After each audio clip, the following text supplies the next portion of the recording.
এই মুহূর্তে আমরা আছি হিমালয়ের মাঝে নেপালের অন্যতম জনপ্রিয় মার্তিহিমাল ট্রেকে। আগের এপিসোডে আপনারা দেখেছেন আমরা পৌঁছে গেছিলাম 3500 মিটার উচ্চতায় হাই ক্যাম্পে।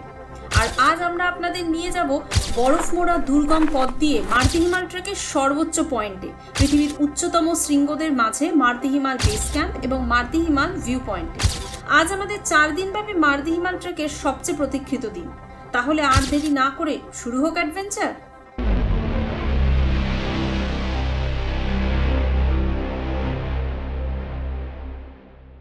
Good morning. আজকে ট্রেকের ডে 3, ঘড়িতে এখন বাজে 3:40। আমরা উঠে পড়েছি। রেডি হওয়ার কোনো ব্যাপার ছিলই না, কারণ যা যা গরম জামা অ্যাভেলেবল ছিল সবকিছু আমরা গায়ে চাপিয়েই শুয়েছিলাম। সো অ্যান্ড এখানে এখন ট্রেকার্স হাটে লাইটও জ্বলছে না, কারণ এটা সোলারে জ্বলে। তো রাত্রিবেলা কিছুক্ষণ জ্বলার পর বন্ধ। হেডটর্চ জ্বালিয়েই যা বেসিক যেটুকুনি জিনিস গোছানো ছিল নিয়ে যাওয়ার, সেগুলো সব নেওয়া হয়েছে। আমাদের ট্রেকার সাইটের বাইরে থেকেই মার্তিহিমাল ভিউ পয়েন্টের সিঁড়িটা গেছে, সেই সিঁড়ি দিয়ে আমরা এখন ওটা স্টার্ট করব। বাইরে ঘুটঘুটটি অন্ধকার, পোখরা শহর দেখা যাচ্ছে এখান থেকে। দারুণ লাগছে, মানে অজস্র তারাগুলোকে একজোটে করে দিলে যেরকম লাগে সেরকম ভাবে মানে মিটমিট মিটমিট করছে পুরো শহরটা। এবং নিচে শহর, ওপরে আকাশে এত তারা, এত ক্লিয়ার স্কাই, এভরিথিং সবকিছু দেখা যাচ্ছে। ব্যাস এরকম ক্লিয়ার স্কাই যেন ওপরে পৌঁছেও থাকে, যাতে আমরা সানরাইজটা যেরকম ভেবেছি, যেরকম জেনে এসেছি, পড়ে এসেছি, সেরকম যেন দেখতে পাই। তাহলে চলো যাওয়া যাক অন্ধকারে। 4:30 সময় বেরিয়ে এই বরফওয়ালা রাস্তা দিয়ে আমরা এগিয়ে চলেছি। আমার আওয়াজ বলতে শুধু আমাদের জুতোর বরফে কচর মচর কচর মচর। আর এরকম সিঁড়ি সামনে অলরেডি 4:15 হয়েও গেছে। দেন এগেইন সিঁড়ি সিঁড়ি সিঁড়ি। আমাদের সাথে সাথেই এই ডগ্গো চলেছে, যে একটু হাঁটে আর মেয়েকে অবাক চোখে দেখে। ডগ্গো এদিকে তাকাও, থ্যাংক ইউ। আমাদের সামনের রাস্তা হচ্ছে কি এরকম, অ্যান্ড এই যে পিছনে এনারা। Where is doggo? এই যে ডগ্গো আমাদেরকে নিয়ে চলেছে, কারণ আর কেউ নেই এখনো। আমাদের ডান পাশে পোখরা শহর নিশ্চিন্তে কমফি বেডে ঘুমাচ্ছে, আর এদিকে আমরা বরফ ভাঙতে ভাঙতে ঠান্ডায় কাঁপতে কাঁপতে উঠে চলেছি পাহাড় বেয়ে। ব্যাপারটা কিন্তু বেশ অ্যাডভেঞ্চারাস। মাঝে মাঝে আমরা দাঁড়িয়ে যাচ্ছি, তিনজনই হেডটর্চ অফ করে আকাশের তারা দেখছি। ঘড়িতে এখন 6:45 বাজে। একটা টিম এক্ষুনি ক্রস করলো। 6:05 এই আকাশের অবস্থা। অলমোস্ট চলেই এসছি টপ অব্দি। ওই যে সোনু উপরে উঠেও গেছে।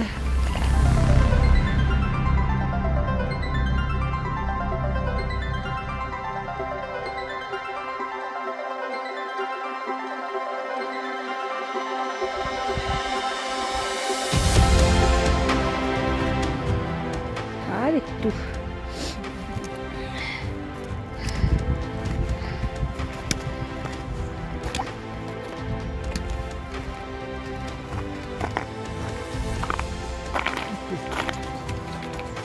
এখনো 3 ঘন্টা হয়নি। এই যে হাওয়াটা দিচ্ছে না, হাড় কাঁপিয়ে দিচ্ছে এত কিছু পরেও।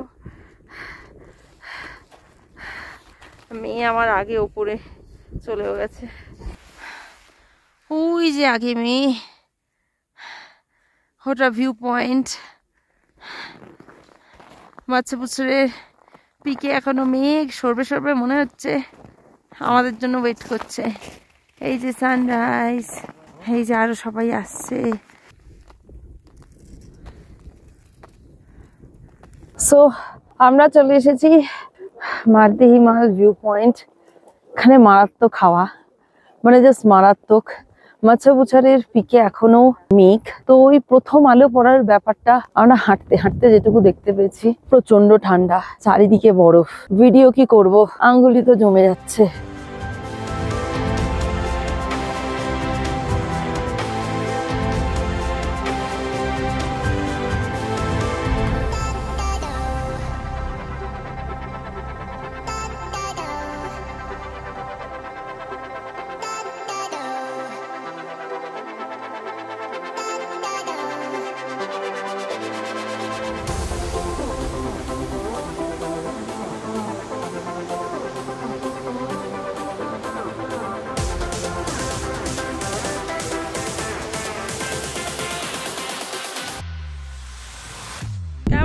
লাগছে শোনো 4200 মিটার হাইটে দাঁড়িয়ে।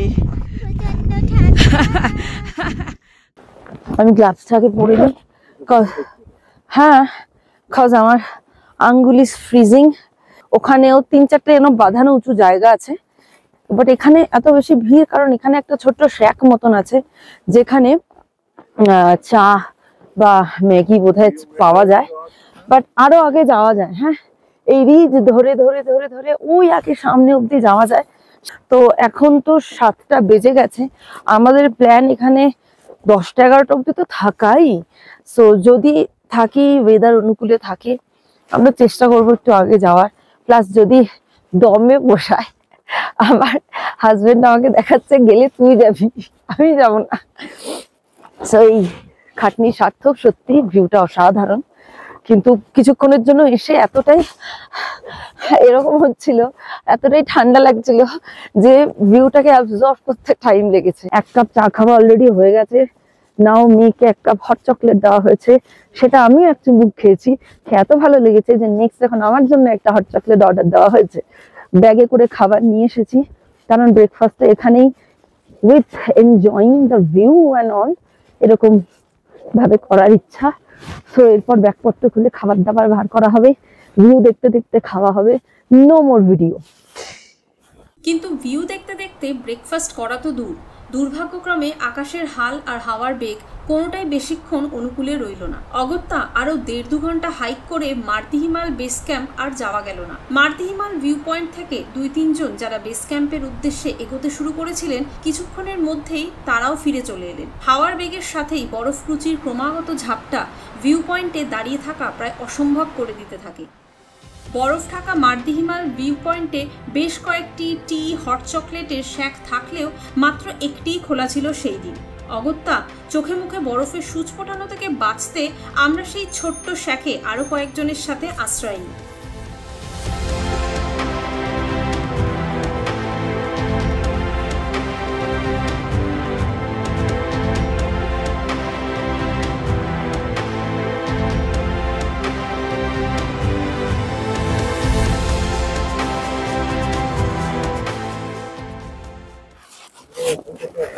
বাইরে জাস্ট দাঁড়ানো যাচ্ছে না, ব্যাংক কি ভিডিও করবো, কি শর্ট নেবো আমি, আঙ্গুলি তো ফাংশন করছে না, 2টো গ্লাভস পরে আছি।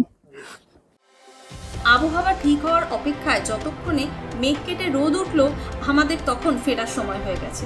যা আশা করেছি তার থেকে অনেক অনেক বেশি পেয়েছি। ভিউ পয়েন্টের রাশি রাশি বরফে চোখ, মন, মাথা ঠান্ডা করে মারতি হিমাল ভিউ পয়েন্ট থেকে তাই ফিরে চললাম হাই ক্যাম্পের উদ্দেশ্যে। ওখানে ব্রেকফাস্ট করে আজ লো ক্যাম্প অব্দি নামতেই হবে।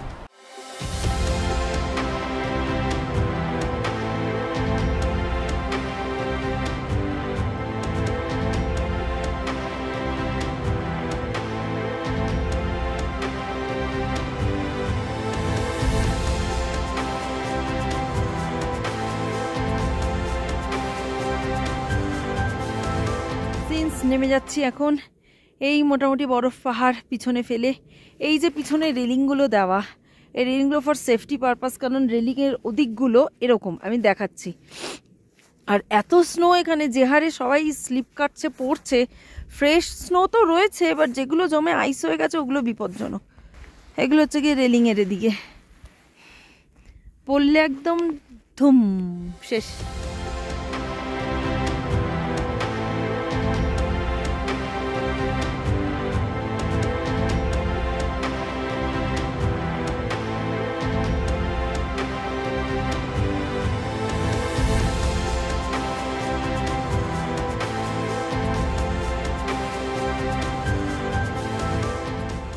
টপ থেকে নেমে আসার পর সোনু আসল চেহারায় ফিরে এসেছে। ওই যে আমাদের সোনু সর্দার, বেচারা ওপরে ঠান্ডায় কাহিল হয়ে পড়েছিল। ঝুড়ো। এই যে হাই ক্যাম্প, এই হাই ক্যাম্প থেকেই 3:45 নাগাদ আমরা রওনা দিয়েছিলাম টুয়ার্ডস মারতি হিমাল ভিউ পয়েন্ট বা মারতি হিমাল বেস ক্যাম্প। এই আমাদের ট্রেকার্স হাট, আমরা এটাতেই ছিলাম। এখান থেকেই এই যে সিঁড়ি দেখা যাচ্ছে, মারতি ভিউ পয়েন্টের সিঁড়িটা শুরু হয়েছে। তো এটা ওই মাথা থেকে ট্রেকার্স হাটগুলো শুরু হয়েছে। এটা একদম এন্ডেরটা, তো আমরা এন্ডেরটাতেই ছিলাম। হাই ক্যাম্পে বসে এখন ব্রাঞ্চ করছি, বেশ ভেজিটেবলস দিয়ে দেওয়া একটা সুপি নুডলস, যেটা প্রাইস পড়েছে 375, এরকম 375 NPR। খাওয়া যাক। ভেজিটেবলস মানে ভরে ভরে রয়েছে।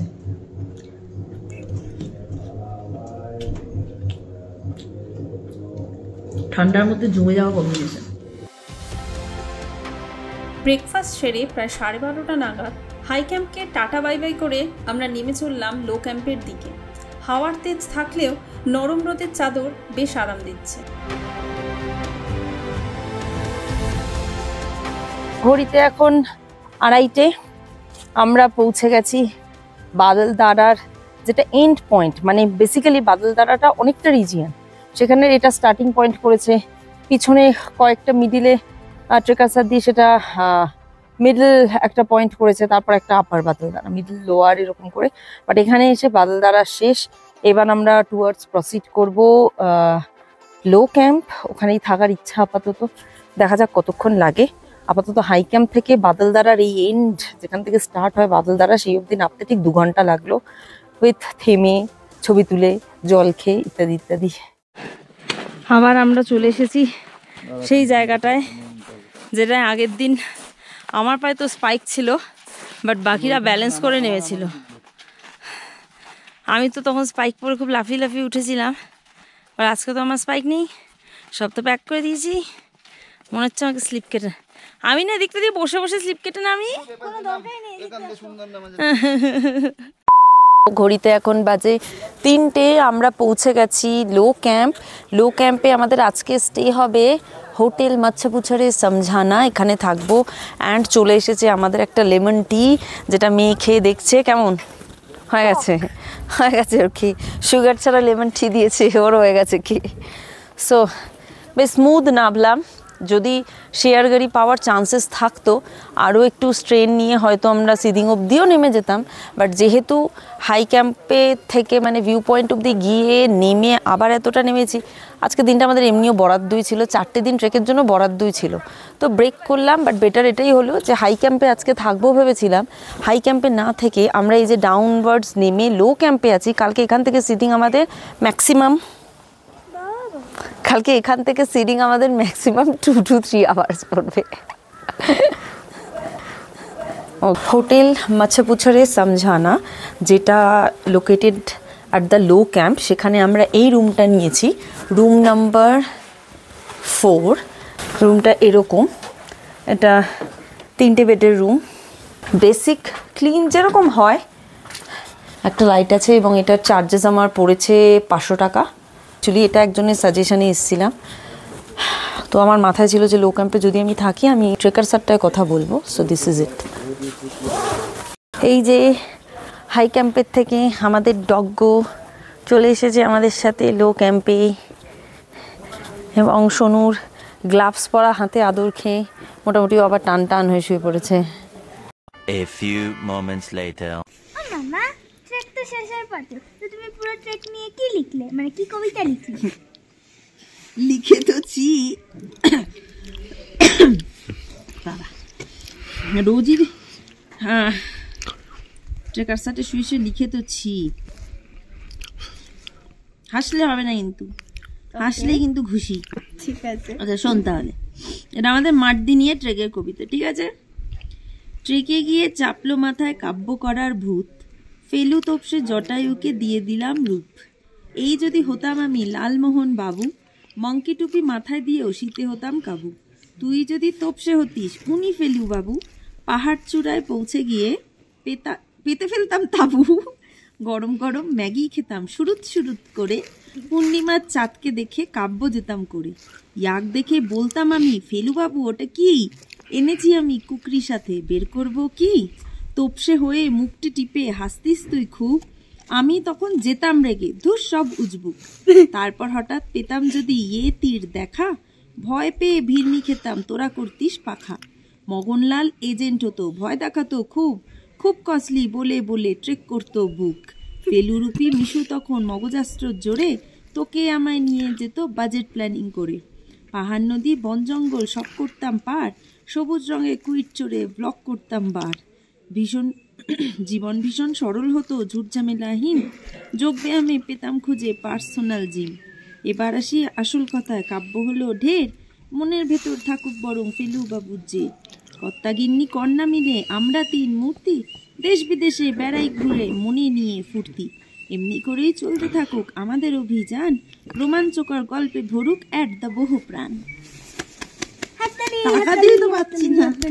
সোলো ক্যাম্পে পৌঁছেই আমরা এখানে এসে বিকেলের টিফিন হিসেবে অর্ডার দিয়েছিলাম ফ্রেঞ্চ ফ্রাই, অ্যান্ড এই যে চলে এসেছে ফ্রেঞ্চ ফ্রাই, অ্যাটলিস্ট হাই ক্যাম্পের থেকে ওয়ে বেটার। এখন বাজে 6:30, আমাদের ফ্রেঞ্চ ফ্রাই খাওয়া পর্ব শেষ হয়ে গেছে। আমাদের তাস খেলার পর্বটা বেশ জমে উঠেছে। সাথে আমরা অর্ডার দিয়েছি একটা হট চকলেট আর একটা মিল্ক কফি। এই যে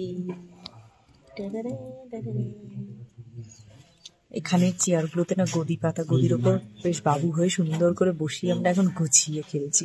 রাতের ডিনারের অর্ডার দেওয়া হয়েছে as usual, 2 veg fried rice এবং একটা এগ কারি, শুধু this time with less gravy and like less soupy ব্যাপার স্যাপার অ্যান্ড মোর ঘন গ্রেভি ব্যাপার স্যাপার।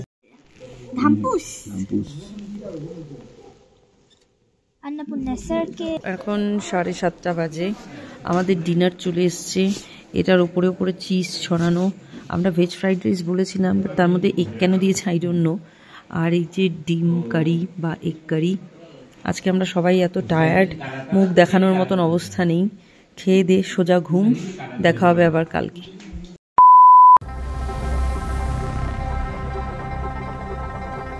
আমরা বাড়ি থেকে নিয়ে এসেছিলাম, যেটা এখানে কাছে। এটা হচ্ছে গিয়ে সিদিং থেকে পোখরা যাওয়ার শেয়ার গাড়ি, সেটার হচ্ছে details. Thank you for watching this video. If you like this video, leave a comment and a thumbs up, and stay tuned to the Boho Pran for the next episode of Mardi Himal Trek. আবার দেখা হচ্ছে মার্দি ট্রেকের গল্প নিয়ে। Till then, অ্যাডভেঞ্চারে থাকুন, অ্যাডভেঞ্চারে রাখুন এবং দেখতে থাকুন দ্য Boho Pran।